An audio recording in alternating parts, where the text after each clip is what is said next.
November 15th meeting of the Rockport School Committee is now called to order. First order of business is to remind everyone that this is being broadcast live and taped for later broadcast. Approval of minutes from November 1st. I believe we were all here at that meeting. Is there any amendment that anyone would like to make to those meeting notes? If none, is there someone who'd like to have, I will entertain a motion to approve those minutes. So moved.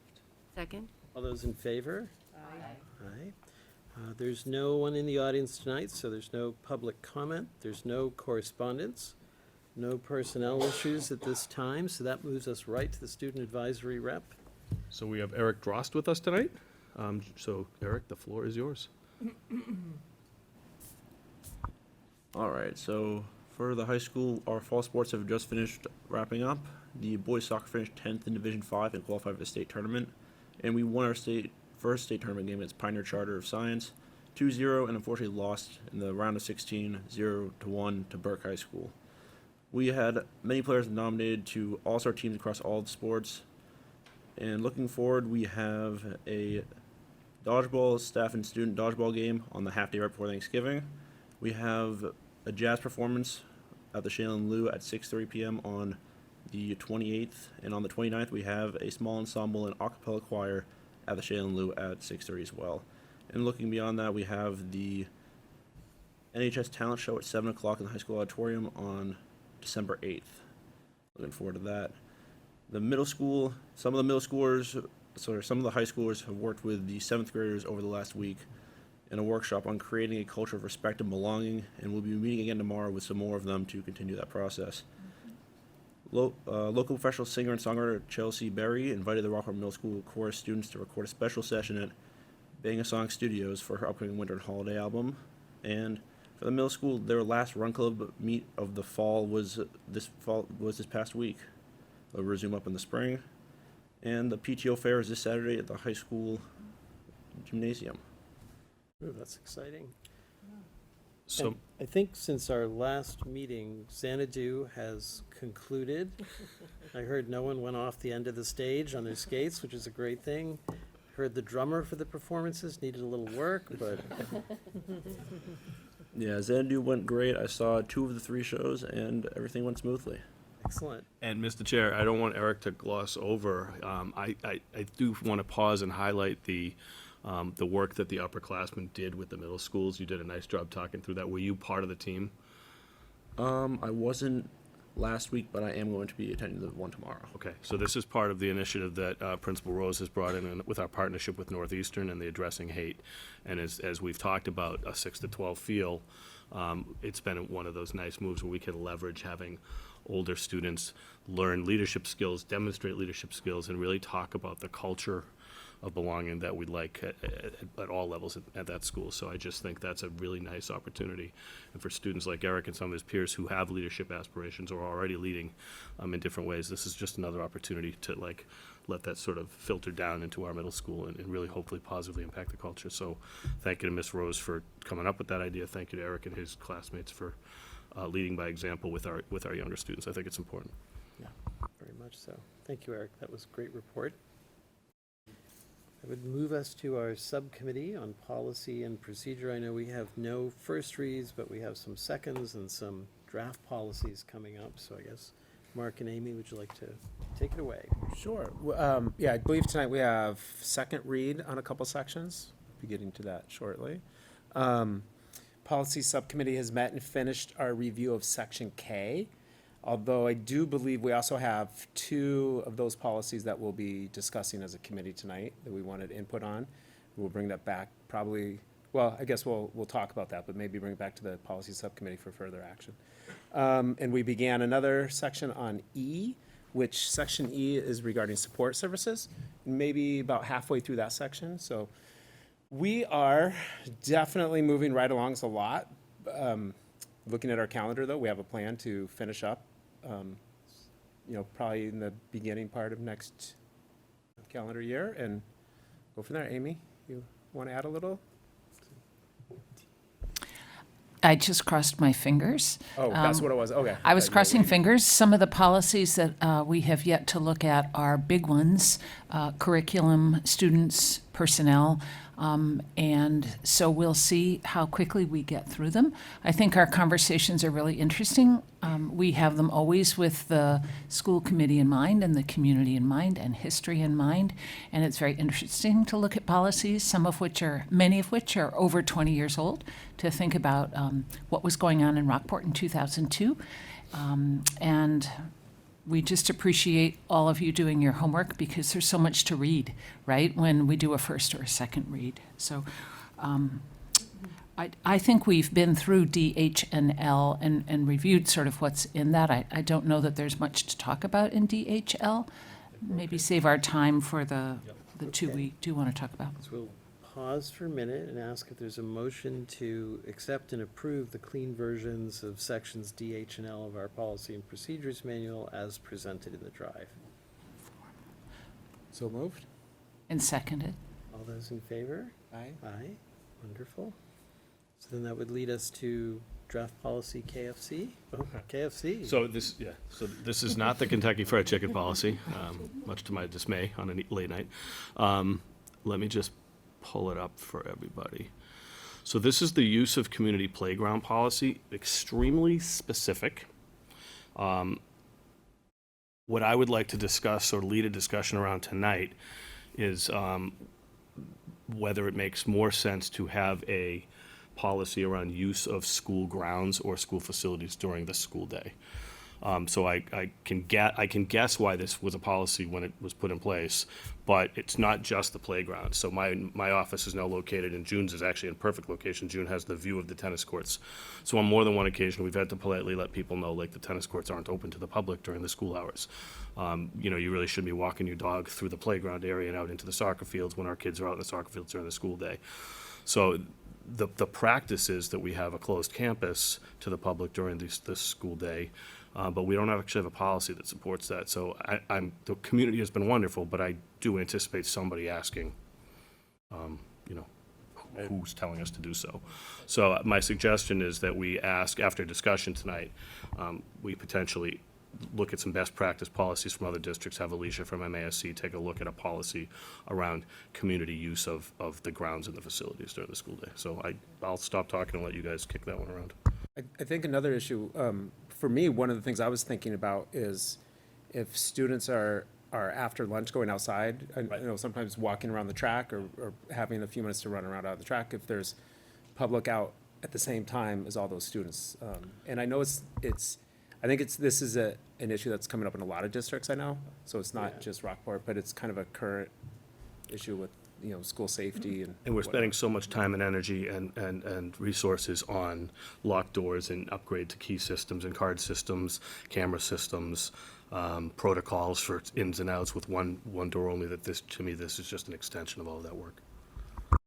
I can remember too when, I had a child who was very afraid of dogs, and so going out to recess and there might be someone coming through with their dog, and on more than one occasion, the dog ran into the playground.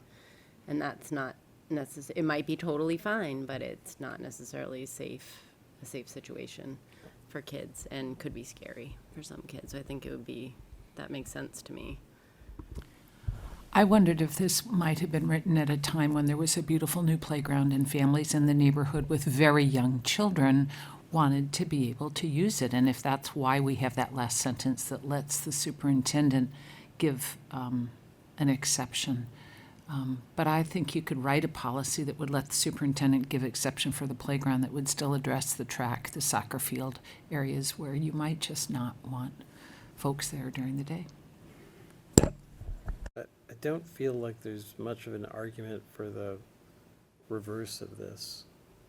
I mean, I think this makes perfect sense from a security and safety and even a liability perspective in terms of preschool children playing on the playground while more rambunctious older children are stampeding around. Maybe not the best fit. Is there anyone who wants to further discuss it, or it Well, seems like I guess we're on the one of my questions would be, do you want to add to this policy, and not just the community playground, but add the facilities and grounds in general. So that's my So suggestion, that is would that be- we yeah. That's what it change the whole does, policy. yeah. Oh, I didn't realize. Yes, it just One- strikes the elementary yeah. school, so it now broadly applies from 7 to 3, the entire facility. It does, but what, It does say community. it still says, this version is Yeah. still the community Oh, playground. sorry. So Yeah, what so I'm we would need to suggesting add- is that you give us some direction as a subcommittee and a superintendent to go back with our MASC rep to have a policy that no longer says use of community playground, but I'm riffing on this, but it would be something similar to use of school buildings and grounds facilities or or something. campus. Might even say the campus, just to cover everything. Yeah. Access to campus. Access to campus. Yeah. Yeah. Including, You know, we have students who live in the community and neighboring communities that go to different schools, so they might have no school on a particular day. They know their friends are outside. Seventh grade takes a break, they're running around playing soccer. All of a sudden, we get a kid who doesn't even go to our school pop out there. No harm, no foul in some cases, and different in others, so, but if there's a problem. Right. That person can be excused. yes, to yes, leave, yep, so. yep. Okay, so I think, does anyone have an objection to authorizing the committee to go back and get wording in concert with the mask representative? Not. Good. Perfect. Okay, so there's- The next one is KHB. This is advertising in schools. Let me just pull this up. My professional suggestion here is that we, again, kick it back to MASC rep and the committee to loosen this language. So the MASC policy, which is the next page, I just put it up here, says may grant permission for advertising. So I'll give you a real example of this, you know, and it's tied to budget, it's tied to community. We just had lots of philanthropic activity at the soccer field, right? They built beautiful dugouts, they built a press box, they moved the sign. When you stand on the school side and you look at that field, it's a beautiful, upgraded, professional-looking setup. Now, if you can really envision a low 3-foot chain link fence that goes left to right, goal to goal, separating the woods from those dugouts, and that we have a softer policy that allows us to make good decisions, albeit that you and I would still control. We could be selling the 3-4-foot banners. People in the community could take out advertising space, which is very common in a lot of athletic facilities, a lot of theater programs, a lot of music programs across the Commonwealth and the public schools. It's just an opportunity to leverage more philanthropy in the community. Always gives us the opportunity for me to put the practice in place, to come back to you for that. We could have an approval if you wanted to, or because it's operational, we just put it in the hands of the superintendent and the leadership team. So it doesn't mean, we've talked about this a little bit already in different forms, it doesn't mean I'm suggesting we're going down the rabbit hole of slapping advertisements on every bus. But, you know, I just played the musical. 100 years ago, when I was the director of middle school musicals, we made thousands of dollars for the fine arts department just off the playbill. Parents bought page space, all the community businesses bought advertisement space. If you go to a Broadway show, the playbill has advertisements in them. There's different ways that we could this is and we're supposed to be modeling the real world within our schoolhouse. We have a DECA program that could be partnering with all of these businesses or partnering with all of the clubs and activities, and actually give them real world experience too. So just by softening the language to may grant permission, which I believe is the model policy from MASC, I believe that would meet our needs, and that will allow me to work with the leadership team, the athletic director, to carefully tread lightly in this direction with your support. So really moving from forbidden to permitted May grant with permission. oversight, yeah. Yep. Yep.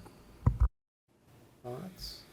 I wouldn't want to get into the situation where we're like approving the advertising in the playbills No, or something like that, but correct. if there's a move to go from no advertising, as Yep. there is now, Yep. to, or high school, to advertising, yeah, we can approve that, but then they're free to run. Advertising or no advertising on the chain link fence, fine, but now, once approved, we don't have to approve every single ad. Correct. That would be fine with me. No, I would make that an operational thing where I would come back to you with what the procedure would be to get this done. What is the athletic director's procedure? What is the director of fine arts' procedure? What is the theater department? We'd put those in place, just so you're updated on the procedures. It's a great way for the community to get involved. Yeah. I think the one thing that it might be worth weighing in with Mask or even the school attorney is, do you have complete sovereignty to reject someone? So if the local Budweiser distributorship or I assume yes, Happy but Valley. it's probably worth Yes. checking. Uh, Yeah, right. Yeah, I will follow up with him. I'm wondering if there needs to be a clause in the policy that talks about as deemed appropriate by superintendent designee or something like that. Again, that way you're not the governing body that's approving the procedure, but Right. somebody with authority is able to say, now, listen, you know, we're not, you're not gonna see Joe's Pub on there. We that don't kind want of to stuff. invite a free speech issue We don't. by opening the door Understood. to advertising. Understood. I will I'm will sure- not set us or me up for that either way. I'm sure the mask folks and/or the school attorney would be aware of if this has been an issue. So just a little direction for, are you comfortable with me going back to the attorney, MASC, and then ultimately putting this in the packet for a first read once we get to that point? I think that seems reasonable, because we could always We'll read it again. Right, be concerned. absolutely. Yeah, could Right. always zap it if we had some concern. All right. Right, there's no unfinished business at this time, but we do have an RHS hockey program update. This is I'm off. Just a quick one, to let you know that MIA has approved the request to expand our boys hockey program co-op to include Hamilton Wenham. Gave you a little historical relevance here for those of us who didn't have it. 88, 89, 90 was the original co-op with Manchester Essex for football, where they host, and hockey, where we were the host. 99, Ipswich joined the hockey program. This year, the Hamilton Wenham program is very low for enrollment, to the point where they were afraid they weren't going to be able to run even a varsity level program. They had originally approached Ipswich about a co-op. Ipswich was already in the co-op with us in an effort to keep their players on their current team and to strengthen the hockey offerings for all players at these four districts. We put in a request to have Hamilton Wenham invited to join our co-op. Really strengthens the hockey program. It allows us to maintain a really viable JV and varsity program, about 10 or so players from each school, which brings us up to 40 kids, which is a really good number for to have a varsity and JV swing program. And so I just wanted to let you know that co-op has been expanded, and thank you to John Parisi for doing a lot of legwork behind the scenes to get this done, for Amy Rose to support his work, and I think for our hockey players, we have a lot of conversations between John and Amy and I around the benefits of small school districts and programs where everybody gets an opportunity to play versus the competitive nature of sports. And that's a really fascinating conversation to be in regularly, and we've been in it regularly over the past year or two. If you're a student athlete, you want to be on a strong team. If you're theatrically minded or musically minded, you want to be in the best performance group possible. So at some point, we do have to look out for the integrity and the competitiveness of the program. And in some cases, kids leave programs because their team hasn't won in 3 years, and they can, in the world of pay-to-play in AAU, which a lot of us, including myself, has experienced as a parent, you'll see parents and families just make decisions to do those programs over high schools even sometimes. So we want to make sure we remain competitive. We're giving our athletes the same Highland opportunities as our academics and our fine arts students. And this does that for the hockey program. Sounds like it really helps. Yep. My only question is, do you maintain your Title IX balance as you open Yes, because this we up? haven't changed it. We haven't added a Great. team, yeah. Good, thank you, good question. Nice. So the Mass Joint Conference. So I'll go last if you guys want to go first. We had a couple people attend. I thought there was a fantastic conference between superintendents and school committees, and I'll let those that attended share their thoughts first. So I think to condense what I saw through multiple sessions, those sessions are interesting because they can often reveal what challenges other districts are having in terms of how they discuss what the most optimal model is, and it has always made me feel grateful for being in this district, because some of the collaborative issues they identify as really needing work, we don't seem to have in this district. I think we have a really solid relationship with the Rockport Teachers Association. I think we have good avenues of communication with the administrative staff and direct access to the teachers often. One of the recurring themes I saw in the sessions I was attending had to do with encouraging school committees to really take an interest in and support the effort of the schools. So that told me a lot about some districts' challenges. They also had a lot of sort of war stories about what it's like to have 9 members on a school committee. So you have a much more diverse, perhaps, collection of opinions, some of which are very adversarial with one another, and how to manage that process as a chair or as a committee member. I was just really grateful that we didn't have those, but did listen particularly carefully to how do you show support, encouragement, and presence without also becoming an invasive presence, running close to the line over the line for what your state charter actually is. So those were helpful, as were some of the legal concerns. I did not attend as I did last year. They had, sessions about the comparisons between independent districts, regional districts, collectives. Those are always interesting, but interesting more in a raw data rather than it's a problem I need to solve or we need to solve. But Amy, I know you were in a lot more sessions than I was, so you may have picked up on different themes. It was my first time, my first chance to go to this conference.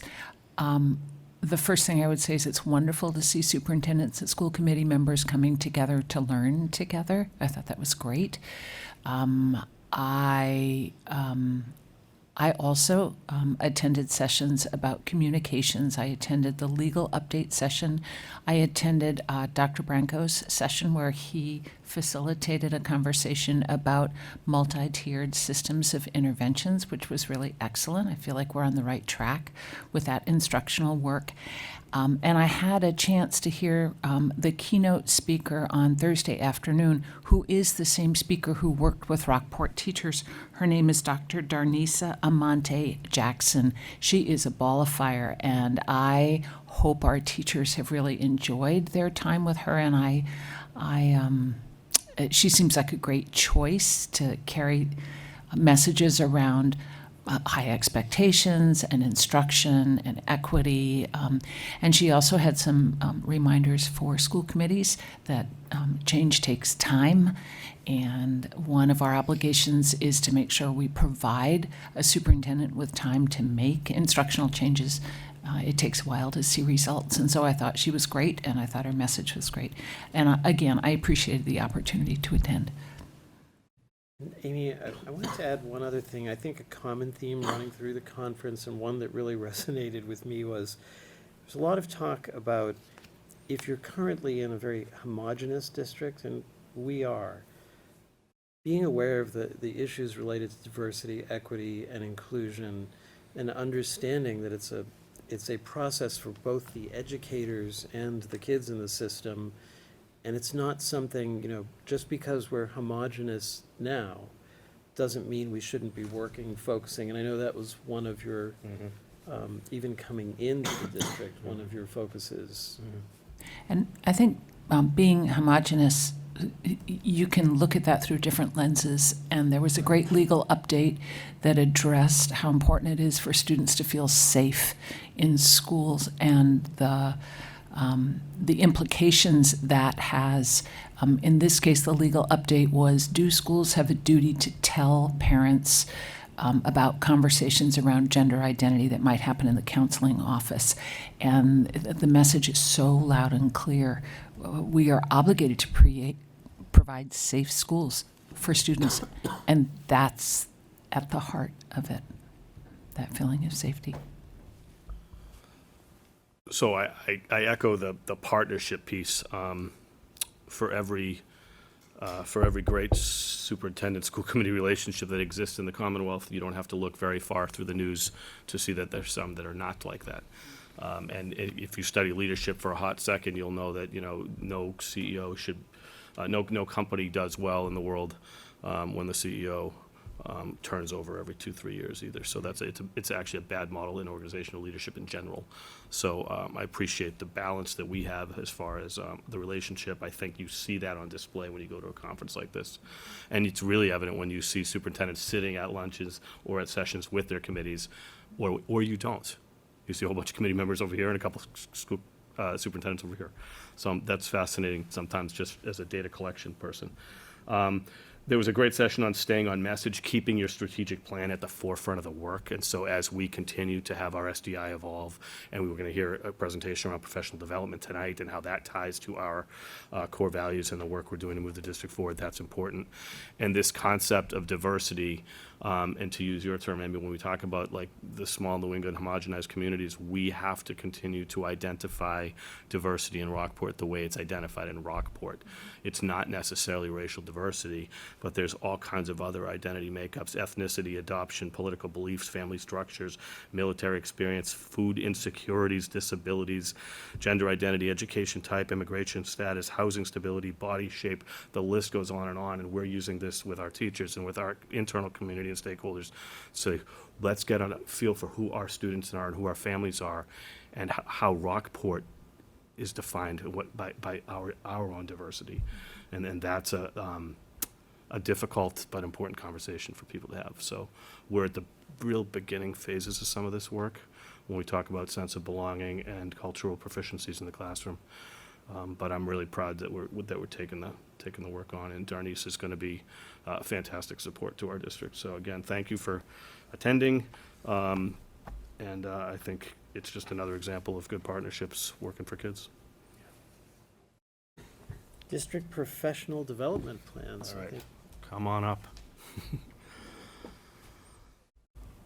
So Ms. Rose is here tonight with her other hat on as coordinator of professional development. What else? Diversity, equity, whatever. There's like 5 titles in that title. So we'll just focus on professional development tonight. What does your hat rack look like? Many of them. So on our website, in case you haven't done this, on our website, you can get to the professional development tab, and then you can get to the professional development plan, and we've started to build the historical data. So last year's plan is there, and now this year's, which is iterative, is there. So we're going to start, I think, with last year's plan, is what we talked about, just so that we can all see it, and I'll blow it up a little bit. And basically, Amy and I are just going to step you through almost the nuts and bolts of the plan, how it's organized, and then show you the hyperlinks and the systemicness of the work, because last year's is done. So that last year's is a really nice example of how we button up a year, and then we'll jump out of this document into this year's, and you'll sort of see the iterative process. Right out of the gate, you'll see that our themes are going to stay consistent for quite a few years. We think it's important to just sit down, so to speak, on our professional development themes around equity mindset, inclusive practice, and literacy for all. Those were identified in the entry plan work, identified in our strategy. So our PD plan ties back to the strategy. I'll scroll ahead for you. We put some descriptors in here because we felt like this was important when we came together as a leadership team and then as a faculty to have an articulated understanding. So there's some language in here on what it means to develop an equity mindset, what's our definition of inclusive practices, and what does literacy for all look like. So we wanted to make sure that was articulated for the community pretty clearly. And then here, and I'll stop and let Amy kind of take over, you can do this, anybody from the public can do this, it's all open on the website. You can see all of the activities that took place on our full days and our half-day early releases last year, and you can click on, these are all hyperlinked, so I can go right to the very first day, and you can then see what those first 2 days in the district looked like. And you can go even deeper, and you can then click on the agendas at RES, RMS, and RHS, and everything is here kind of as a digital through line.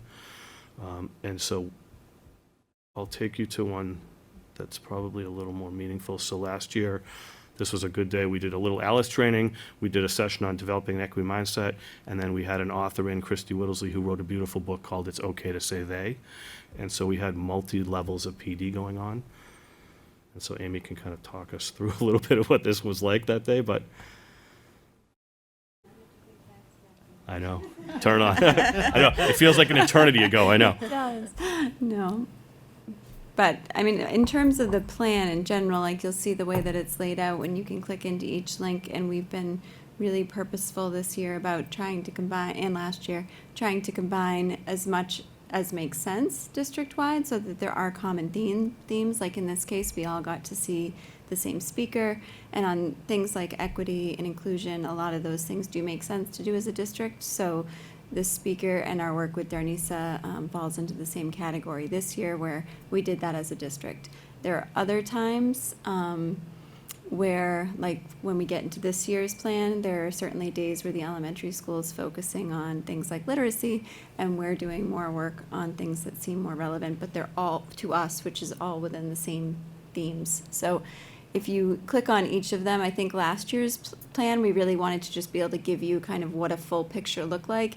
And if you scroll down, Mark's showing now that we also tried to include I don't know if we got everything, but we tried to at least be more thoughtful about all the things we were doing outside of those 5 professional development days, because there was a lot of professional development that existed that, the administrators were doing on certain days. The teachers were going off and doing day site visits. Other teachers were doing, in-service writing curriculum, doing all these things, and a lot of those were not being tracked or documented before.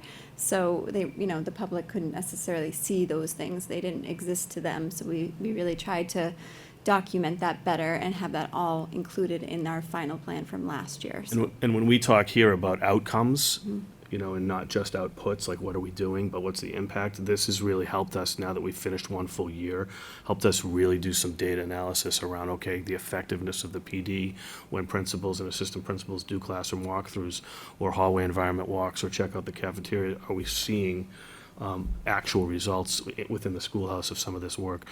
This section we wanted to capture, we basically called it in-house PD offerings. This is everything else that we provide that doesn't fall within the half-day, full-day. Also, for those of us who are in education, super important that your district does this for you, because you need PDPs, we need everybody to get recertified and keep their licenses, and so that they don't get audited by DESE and have no evidence of their professional learning. So this really gives our teachers one-stop shopping and a way to keep their personal professional portfolio intact, so that they can link out to all the work we've done. And you'll just see that we did everything in this one. We did everything from training our mentors to refreshing our 504 processes through our counselors. Cultivating restorative culture within schools was another one that we did. The Curriculum Council, all of our curriculum leaders, we make sure that we codify the work that we do in curriculum leadership. They're not full-time paid administrators, so we want to make sure they're getting professional development credit and points for the work that they're doing for us and with us there as well. Some of our members went out to ECLC last year for a fall gathering. So this is just this is kind of, to look at last year's is really nice, because you can see, and I'll step you through this section really quickly. We want to reference DESE and the need for high-quality professional development. You probably don't remember my resume, but my doctoral thesis was actually in differentiated professional development and connecting that to school improvement goals. So this is an area of mine that's important to me, so we want to make sure we're using high-quality PD processes. This is also one-stop shopping for our teachers to be able to get all of their licensure renewal guidelines. So Amy and I took all the information off DESE's website and basically put it here, because if you've ever gone to DESE's website, you'll never want to go there again. Hopefully they're not watching this tonight, but it's pretty much difficult to navigate. So we wanted to make sure it's pretty simple, and we've given hyperlinks out to the staff, really made it clear what the licensure requirements are. And then this whole page tells them, if you do something not related to the work in the district, this is how you can also earn professional development points legally through the system. And then we built, if you want to talk a little bit about some of these authentically, we built some opportunities for single session programming, multi-session. We wanted to codify study groups. If somebody said, hey, it came to Amy and said, I want to do a book study, and you've had this happen, so I'll stop, and you can give real examples of that. Yeah, I think it's just been very thoughtful over the past year, which people have appreciated in terms of bundling PD opportunities. So we've tried to offer a lot of these things in the past, but what happens is you have like 2 hours here, you have 4 hours there. So we've really tried to create a system where people have to go in and fill out a form. They propose something, we approve it in bundles of 15 so that it's codified through DESE in the same way that we're giving credit for. And then Amanda, thank you to Amanda, has taken ownership of doing all this through central office. We used to have our own building-based secretaries do, administrative assistants do all that work, which worked out okay, but because we did that, they were all kind of done differently. So it's been really nice to have one person take and do that, and we've appreciated Amanda doing that because it's a lot of work, but I think it's made it easier for people to really be able to see what they've done and have it in an organized way, so that if they do get audited by DESE or they do have to go and reapply for licensure, that they have the bundles that they need in order to do that. So that process has been helpful, and the link to the actual form is right there in the plan, so people know that they can click in it and they can just fill it out, and then we approve it that way. So I'll jump to this year's, Amy, if you Yeah. want to, because it's, I'm excited about this year's. Yeah. Maybe because I'm sure last year's is great too. I Thank you. just, can't remember. No, actually. your fingerprints are a little more on this one. Is that what you're trying to say? No, I will say what is amazing is that we have not changed the themes too much. So there's a lot of consistency with the themes, which I think is why I appreciate this year even more, because you feel like we're digging in a little deeper this year. We don't have every single link there because we haven't completed everything yet. But if you want to click on 1010, Yep. I will say, I think that's a robust example of the many different things we're doing at schools and the amount of work that are going into these plans. So if you scroll down, you'll see at the elementary school, they were doing some more of the literacy work and inclusive practices work. But if you actually click into their agenda for a second, and I won't even be able to speak about all the things they were doing, but This it's is, yeah, this is so unbelievable to look at. detailed and so beautiful in terms of differentiating what everybody is doing related to literacy, related to inclusive practices. We've been partnering a lot this year where some of the literacy work is really catered to certain teachers, especially once we get to middle school. It might just be the special ed teachers and the ELA teachers, so then there's other teachers left. And then, in the elementary school, there were specialists that didn't fit into the mold, so we've taken them and done a holistic, creating a sense of belonging or something around core values that's relevant to everybody that either I've led or, somebody at the middle high school has led. So we've actually been able to crossbreed our people a little bit more, which I think has been helpful in helping them feel, connected and like we're one unified district. So this But- is a great example of the differentiation, Yeah. right, that we're offering. Like, just this is just one school that Yeah. Amy's showing you here. So when we, the old archaic thing in our industry was, I remember going to professional development where 400 teachers were walked into an auditorium and lectured at for an hour about differentiated education. Like, you can't get more ironic and Hippocratic than that. So, right, and those of you in education know that that stuff happens, and maybe it happens in the real world too. So, Yeah. we can't PD everybody the same way. We're at different levels, different needs, no different. If we're expecting our classrooms to be differentiated and meet the needs of students by knowledge and skill set and identification and cultural proficiencies, we need to do the same thing for our educators. Right. So it's been really great to work with the building leadership team and Mark, and just to be able to kind of get to know this role with Mark's help, but, just having us all really create structured agendas that meet the needs of everybody and working together and not doing it so much in silos. If you click back on that plan for just a second, I can highlight the high school just for a minute, because we have partnered with Northeastern University, and I do just want to speak a little bit about that, because it's been a really strong, beautiful partnership, I think, that has extended beyond the staff to the students and will be coming back to our staff on December 5th. So the continuum of effort and communication, I think, has been appreciated. Feedback from the staff was amazing. Like, they were like, this is the best PD I think we've had in a long time. And I think a lot of that was because we had the high school staff sort of in a restorative circle with 2 trainers from Northeastern. It was very customized to us being able to speak in safe spaces about the ways we really feel, with people who really allowed us safe space to say that. There was a lot of agree, disagree, like, where are we on the spectrum? And those are the kind of conversations that, as a building leader, I think it's really hard to navigate with your staff, because they are on really tense, personal things in some capacities, and to have people there to ask those questions like, do you see color? What do you believe about this? What do you believe about that? And it wasn't just about color. It was about all the differences that we said, do you think we have diversity in Rockport? And you'd be so amazed to see that half of them are over here and half of them are over here. It's like, yes, we do actually have a lot of diversity, but it may not be the way that people traditionally see. So it really allowed for a lot of, I think, dynamic conversations.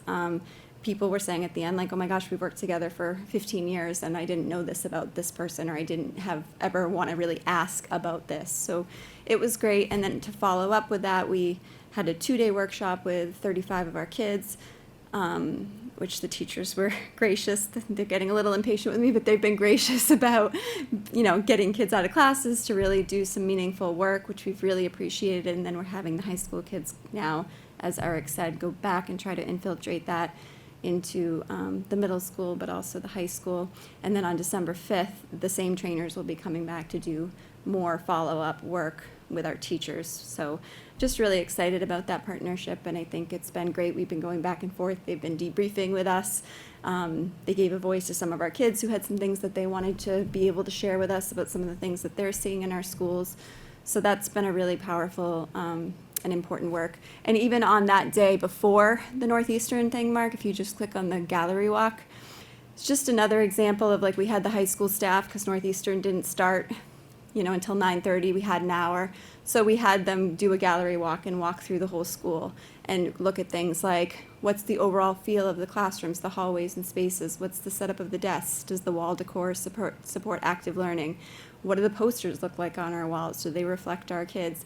That was actually a really interesting, it was only an hour, but the we heard- feedback that I got was Right. awesome. We heard comments like, I've worked here 10 years, I've never been on this floor. Yeah. Or I've never I've been never in, I've never noticed. been in more than 3 classrooms. Yeah. Right, so the perception that, like, we know everything about everybody in our industry is not true. We sometimes can operate as independent contractors in the silos or in classrooms. We have PLCs, we have professional opportunities to break those barriers, but the feedback we got from that activity was way more than I think you actually expected to get.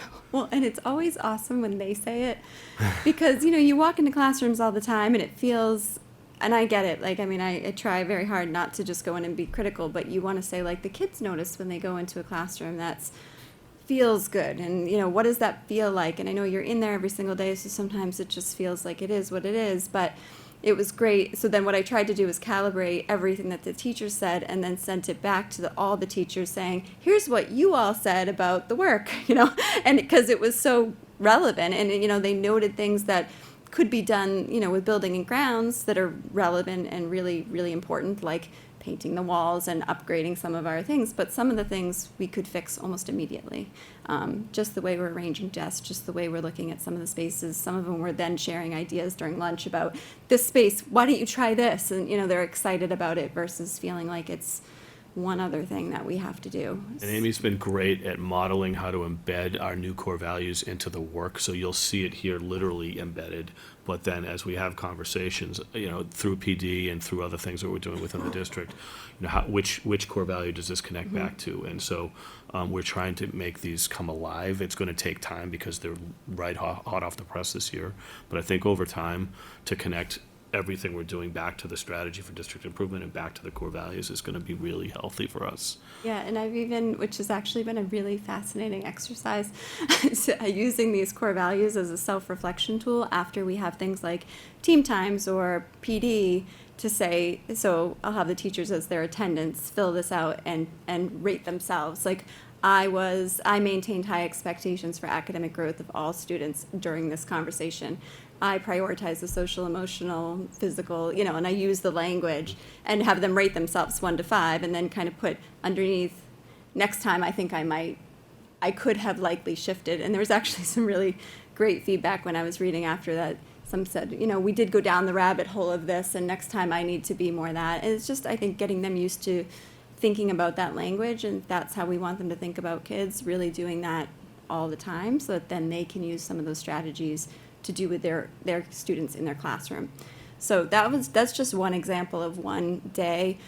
On December 5th, like I said, it'll be a little bit less for the elementary school because they have parent-teacher conferences that day. The high school will be working with Northeastern again. And since that is sort of a well-oiled, structured machine, I'm gonna have the trainers work with Amanda King and my teachers, and I'm gonna bow out and work and lead the middle school PD that day, just so that I get a chance to be with them and really work on building our common expectations and high expectations, and doing a lot of work around building norms with them so that we can lead that direction.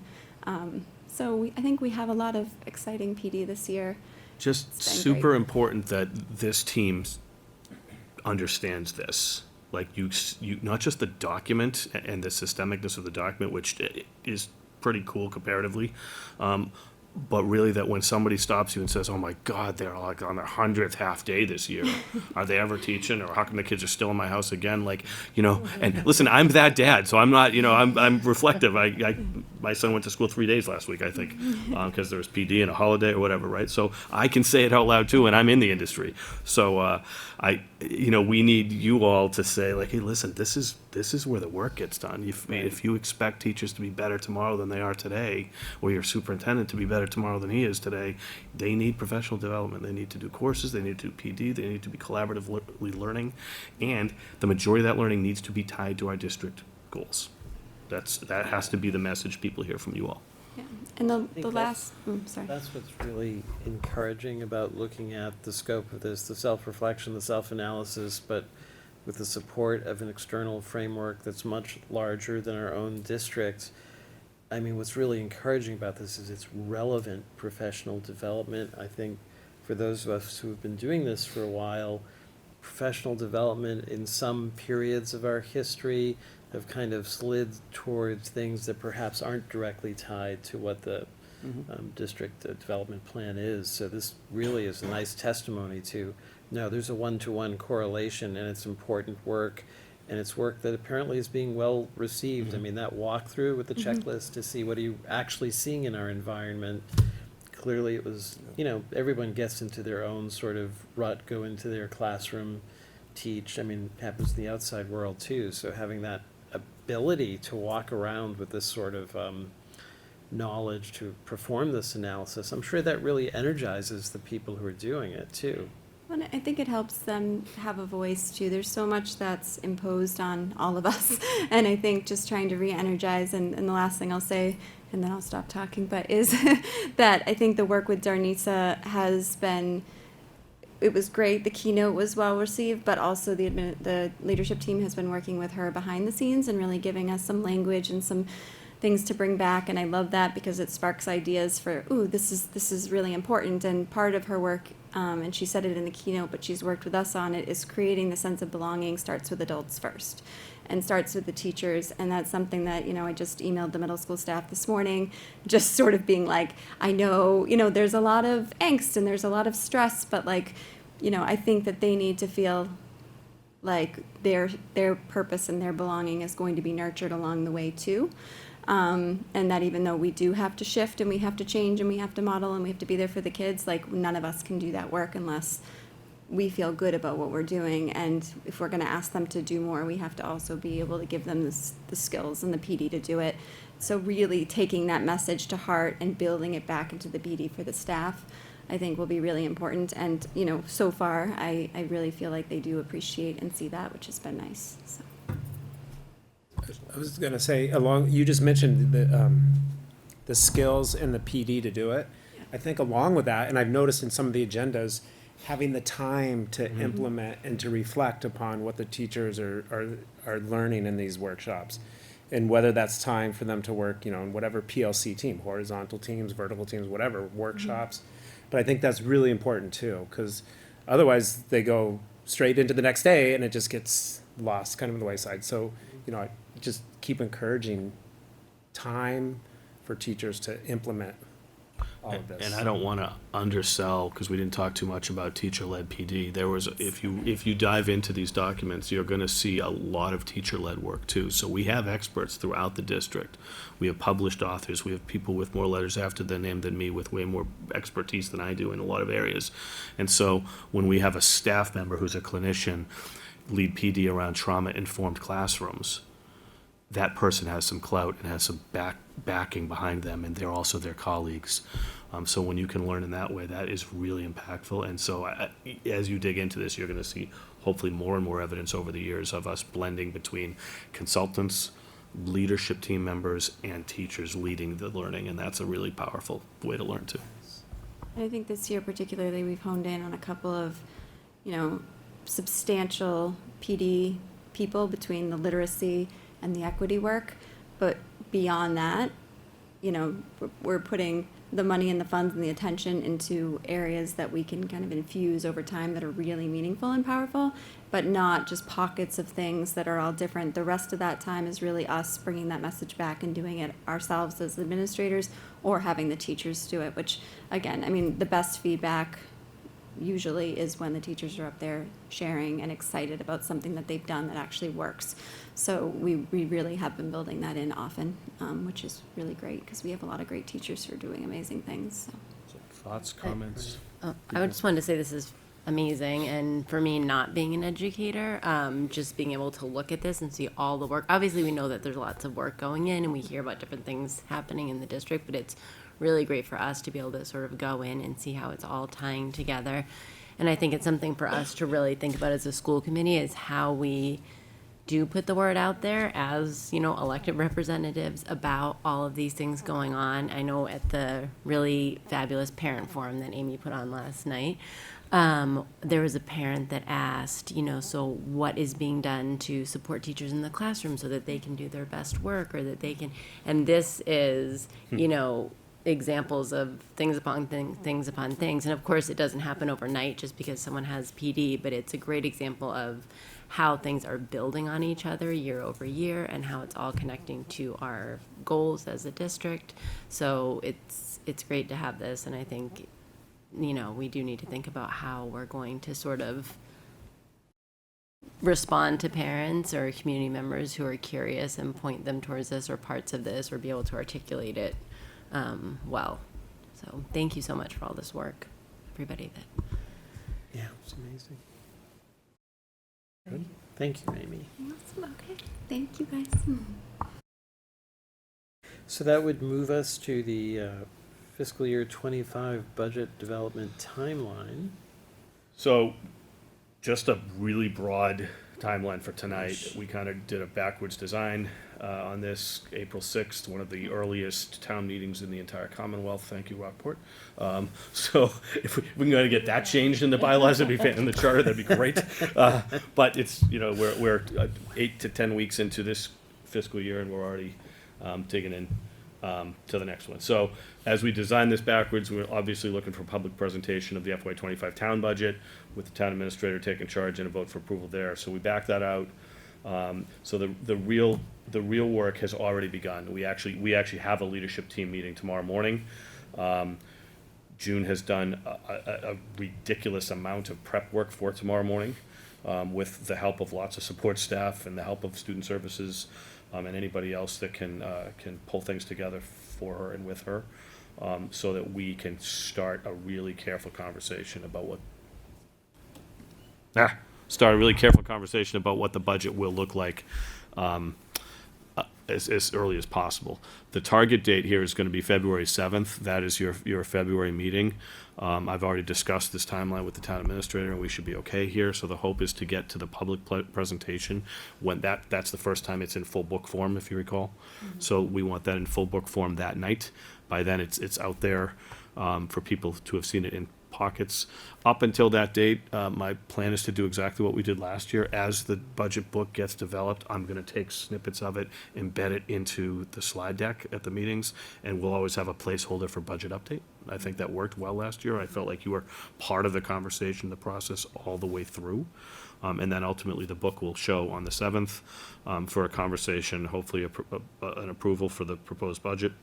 And then, like we did last year, for the next couple months, we're going to really try to facilitate shared understanding of the proposed budget by talking with Board of Selectmen, FinCom, and talk amongst ourselves and with the leadership team around what different community engagement strategies we think we need or don't need to do between February and April 6th. You know, we've got a lot going on related to budget. We've got programs that we brought in that we're invested in. Some were funded, as you know, with one-time grant funds, so we're going to be looking at how to sustain some of that. We will be diving into contract negotiations with the RTA shortly, so clearly contract negotiations impact budgeting.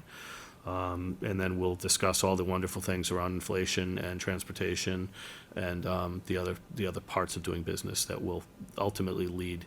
Last year we had about, I'm ballparking, we had about a $350,000-ish gap to close. June and I anticipate that gap being larger than that, obviously, and, but we're confident that we'll follow a sound process and get us to a place where we can propose a sustainable budget that the town will approve. Do you have anything I missed there?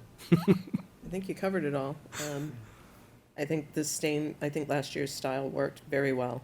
The process of building from the ground up was very successful from what we've heard from not just in-house, but the public and other town and boards. And I think it's a really good way to do it because, I mean, every year you might have different needs, different focus, and instead of just, you know, taking an amount and just moving it or keeping it, it really makes everyone in the district, and especially the district leadership team, really do a deep dive of what's important, what's the focus, what's the mission, and how do we do it and still be fiscally respectful of the taxpayers.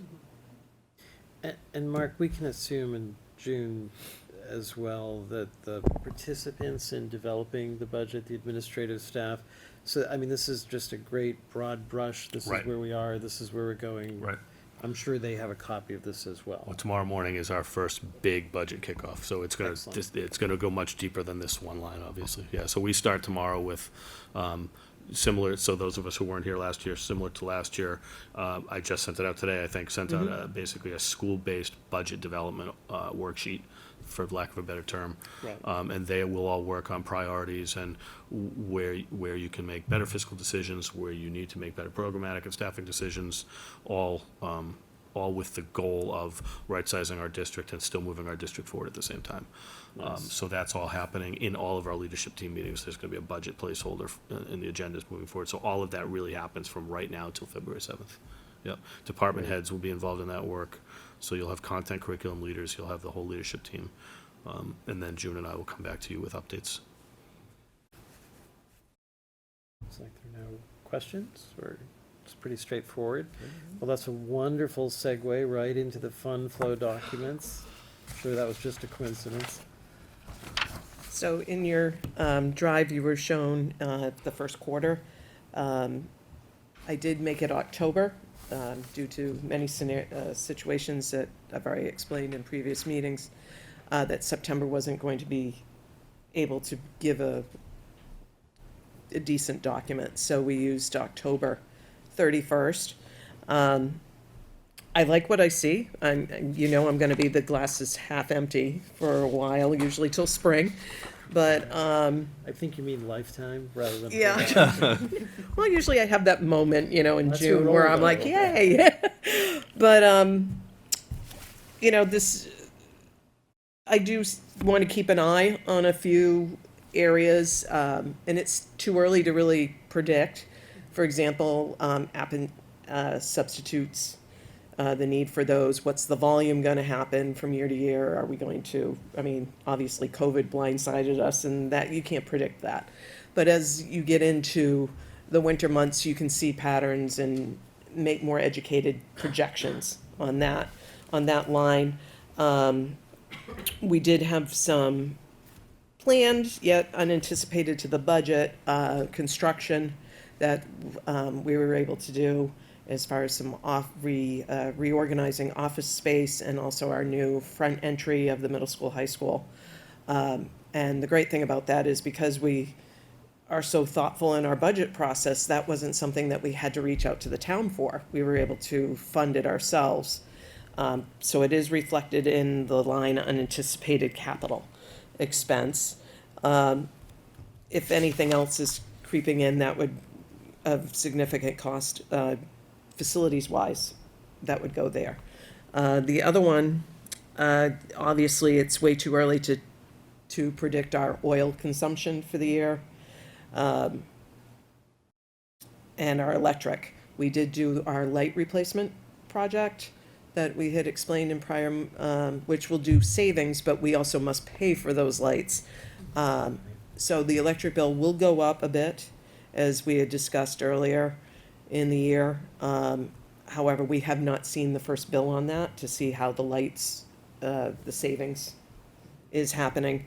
So that would be something we'll be keeping an eye out. And then, of course, our special ed department, they're super good at just, managing every little detail and the cost. However, will there be any future needs for students beyond the walls of Rockport? That obviously is a cost that I can't predict at this time, nor the relative transportation or extra services for that. So it's really just a best guess with the existing student population that we have now. Also, the only other thing we'll be monitoring, which we really won't get a handle on until spring, is the actual final school choice number. We'll know the number of students, but we won't know the sped increment that the state will be giving, ordering that other districts reimburse us for above and beyond the standard deduction. I'm a little leery on that we're gonna not meet that goal, because we used all of our expected funds. I'm a little leery on that, but not, right now, it's looking not that dangerous at all. Actually, if you look at the final number that I have,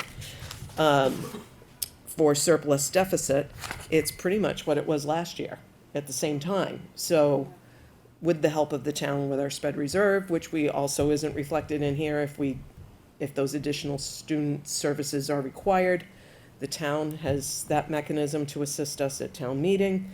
And any future grants that may be applied that can assist in some programming or professional development is always welcomed. But I'm pretty comfortable where we are right now. So That's great. I think it helps. You don't want to see a surplus significant drop when you're going into a budget, Right. because you want that comfort there Right. to help.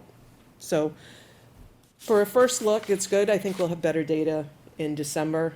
And Right. again, each quarter it gets more and more detailed because you have more data of the way things are going. But we are probably at about the same level as we were last year, a year ago. So that's great news. Yeah, and that's good to know that in the normal flow of events, I mean, they're unpredictable. We're about where we should be and where we were in the last year, so that's, Yes, and I do, and that's with making additional Right. improvements to the facility, to programming, and the needs, filling the needs of our students that maybe we didn't plan on last year. When we did the budget, we have the means to make sure it happens without reaching out to the town. any other questions or thoughts? Okay, any walk-on school committee discussion items? All right, so. I just have one. Eric did Yeah. a great job going through our schedule coming up, but the orchestra summit, the town-wide orchestra summit, I think is tomorrow night, right? Tomorrow night, 6:30 in the middle high school auditorium. Chance to see every single string player in the district in one place. So come on out. It's amazing. It's amazing they all fit on one stage, too. That's right, always right. an engineering marvel. And nobody falls off. Not No even one little- falls Not even off. little fourth graders. Anybody on roller skates this time? No.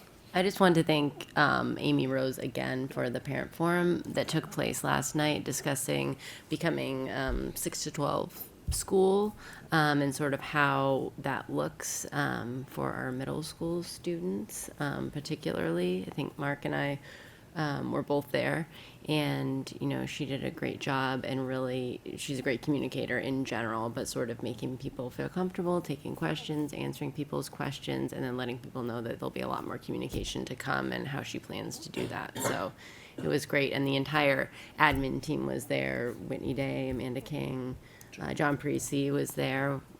So it was really great, I think, for the parents that were there to see that whole team there together. So again, thanks to them and to Amy for, putting a lot of work into that.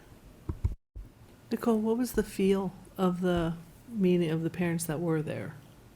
Were they like positive, or just, Taking it neutral? in. I feel like it was fairly neutral. People had questions, but then I feel like by the end, I think people felt comfortable that they got their questions Yeah, answered. Amy did a really In a nice direct job of way. having it kind of open question format, like she gave some information, but then also open it up for question and answer, and I thought that was really nice of her to do so, just to take questions from parents.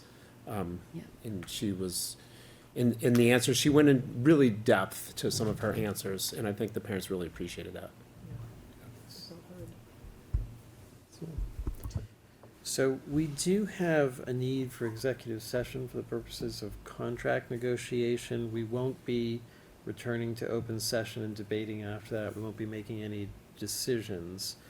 So at this point, everyone who's not a part of the school committee, thank you for coming tonight. We'll be shutting down the cameras, but I guess we should do the formal, do I have a motion to adjourn to executive session, and beyond that, to adjourn from regular session for the purposes of contract negotiation, and it's a voice call vote, so I do have the nomination first, I guess is where I should start. So moved. Second. Okay, so then it's a voice call vote. Kelly, yes? Riley, yes? Altieri, yes? Folks, yes. All right, thank you everyone for coming tonight. Thank you, Eric. It's nice. Good job, Eric.